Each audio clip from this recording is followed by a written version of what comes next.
کہ چھپر کے حجرے کا باسی، چٹائی پہ راتیں بسر کرنے والا، وہ ایک بادشاہ ہے جہاں اور پھر بھی سدا نان جو پہ۔ روزہ رکھنے اور تراویح ادا کرنے میں اللہ تعالیٰ نے بے شمار روحانی، اخلاقی اور جسمانی فوائد رکھے ہیں۔ مثال کے طور پر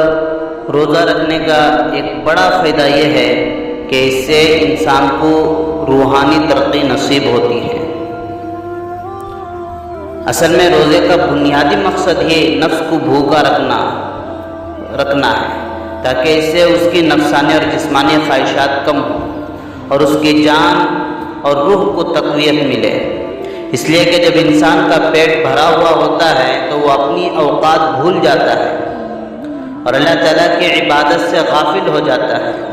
اور جب اس کا پیٹ خالی ہوتا ہے تو اس کی نفسانی اور جسمانی خواہشات دب جاتی ہیں، جس سے روح کو تقویت ملتی ہے اور اس سے انسان کے دل میں خود بخود نرمی پیدا ہونے لگتی ہے اور آخرت کی فکر اور عبادت کا شوق بڑھتا ہے۔ قرآن پاک کی تلاوت اور ذکر و اذکار میں دل لگتا ہے اور رحمت خداوندی کے انوارات و تجلیات کی بارش اس پر برستی ہے، اور اس کی وجہ سے انسان کی روحانی ترقی میں مزید اضافہ ہو جاتا ہے۔ حضرت باجد بستامی رحمۃ اللہ علیہ مرتبہ بھوک کے فضائل بیان فرما رہے تھے۔ کسی نے کہا حضرت بھوک کے بھی فضائل ہوتے ہیں کیا؟ آپ رحمۃ اللہ علیہ نے فرمایا کہ اگر فرعون کو بھوک ملتی تو وہ کبھی خدائی کا دعویٰ نہ کرتا، اپنے آپ کو خدا نہ کہتا۔ اس نے اپنے آپ کو خدا کہا، اس کی وجہ یہ ہے کہ اس کا پیٹ ہمیشہ بھرا ہوا ہوتا۔ جب پیٹ بھرا ہوا ہوتا ہے تو انسان اپنی اوقات بھول جاتا ہے، تو فرعون بھی اپنی اوقات بھول گیا۔ اللہ تعالیٰ نے ہم لوگوں کو اپنے اوقات یاد دلانے کے لیے ہم پر رمضان المبارک کے روزے فرض فرمائے ہیں، تاکہ ہمیں ذرا بھوک بھی لگے اور پیاس بھی، اور ہم ان غریبوں کی حالت کا بھی احساس، ہم کو ان غریبوں کی حالت کا بھی احساس ہو جائے جن کے پاس 2 وقت کھانے کا بھی نہیں ہوتا اور وہ کس طرح گزارا کرتے ہیں۔ عام طور پر دیکھا جاتا ہے کہ بہت زیادہ لوگ بہت زیادہ کھانے کے مریض ہوتے ہیں، ان کو پتہ بھی نہیں ہوتا کہ بھوک کیا چیز ہوتی ہے، جب چاہا کھا لیا، جب چاہا پی لیا، حالانکہ زیادہ کھانا پینا بدن کی صحت کے لیے بہت مضر ہے اور انتہائی نقصان دہ ہے۔ چنانچہ آپ ہسپتالوں میں جا کر اس بات کا مشاہدہ بھی کر سکتے ہیں کہ بہت زیادہ کھانے کی وجہ سے بیمار ہونے والے افراد تو آپ کو بہت زیادہ ملیں گے، لیکن کم کھانے پینے والے لوگ آپ کو بہت کم بلکہ نہ ہونے کے برابر ملیں گے۔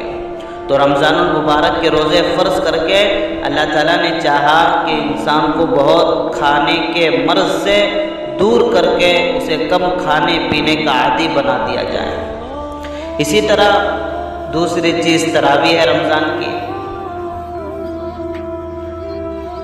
تراویح ادا کرنے میں بھی اللہ تعالیٰ نے انسان کے لیے بے شمار روحانی، اخلاقی اور جسمانی فوائد رکھے ہیں۔ مثال کے طور پر یہ کہ جس طرح دن کو روزہ رکھ کر آدمی رمضان المبارک کے دنوں کو قیمتی بناتا ہے، تو اسی طرح رات کو تراویح ادا کر کے اس کی راتوں کو بھی کارآمد بنا سکتا ہے۔ اس لیے کہ رمضان المبارک میں اگر دن کی عبادت روزہ ہے تو رات کی عبادت تراویح ہے۔ دن کی عبادت اگر کھانے پینے سے رکنا ہے تو رات کی عبادت قرآن مجید کا سننا اور سنانا ہے۔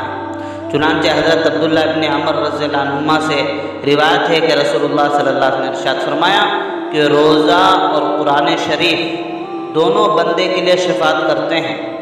روزہ عرض کرتا ہے یا اللہ میں نے اس کو دن میں کھانے پینے سے روکے رکھا، میری شفاعت قبول کیجئے، اور قرآن شریف کہتا ہے یا اللہ میں نے اس کو رات کو سونے سے روکے رکھا، میری شفاعت قبول کیجئے۔ تو دونوں کی شفاعت قبول کی جاتی ہے۔ اسی طرح دن بھر بھوکا اور پیاسا رہ کر جب افطاری کے وقت اور بعد میں انسان اللہ تعالیٰ کی بے شمار نعمتوں سے مستفید ہوتا ہے، رنگ برنگے مشروبات پیتا ہے، مختلف ذائقوں کے کھانے کھاتا ہے، طرح طرح کے پھل اور فروٹ کھاتا ہے، تو اس کا حق بنتا ہے کہ وہ اللہ تعالیٰ کے سامنے اپنا جبین ٹیکے، اس کے لامتناہی نعمتوں کا شکریہ ادا کرے اور اس کی بڑائی و کبریائی کے گن گائے۔ تو اللہ تعالیٰ نے انسان کو قیام اللیل کی صورت میں تراویح کا تحفہ عطا فرما دیا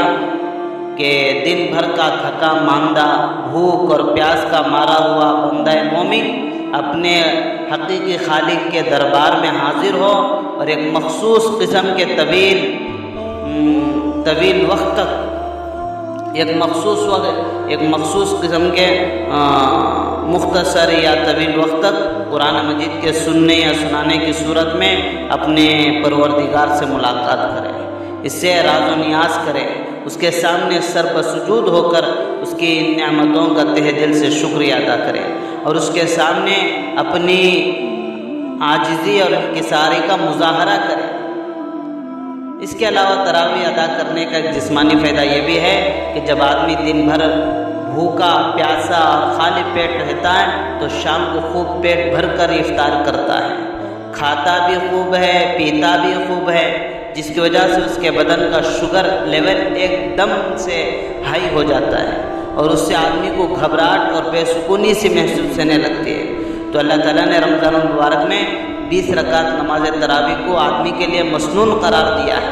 کہ اس سے شوگر کا لیول آدمی کے بدن میں کنٹرول ہو کر واپس اپنے اصلی لیول پر آ جاتا ہے اور آدمی اس کے تمام نقصانات سے مکمل طور پر محفوظ اور اس کے ہر قسم کے حملوں سے بچا رہتا ہے۔ تو اب دیکھیے رمضان المبارک کی بابرکت راتوں میں ایک بندہ مومن تراویح کو اللہ تعالیٰ کا حکم اور حضور نبی کریم صلی اللہ علیہ وسلم کا طریقہ سمجھ کر ادا کرتا ہے اور اسے معلوم بھی نہیں ہوتا کہ اس میں پروردگار عالم نے میرے لیے روحانی، جسمانی اور اخلاقی کیا کیا فوائد اور ثمرات مضمر رکھے ہیں، لیکن اس کے باوجود اللہ تعالیٰ اسے قیام تراویح کے تمام فوائد اور ثمرات سے مستفید فرماتے رہتے ہیں۔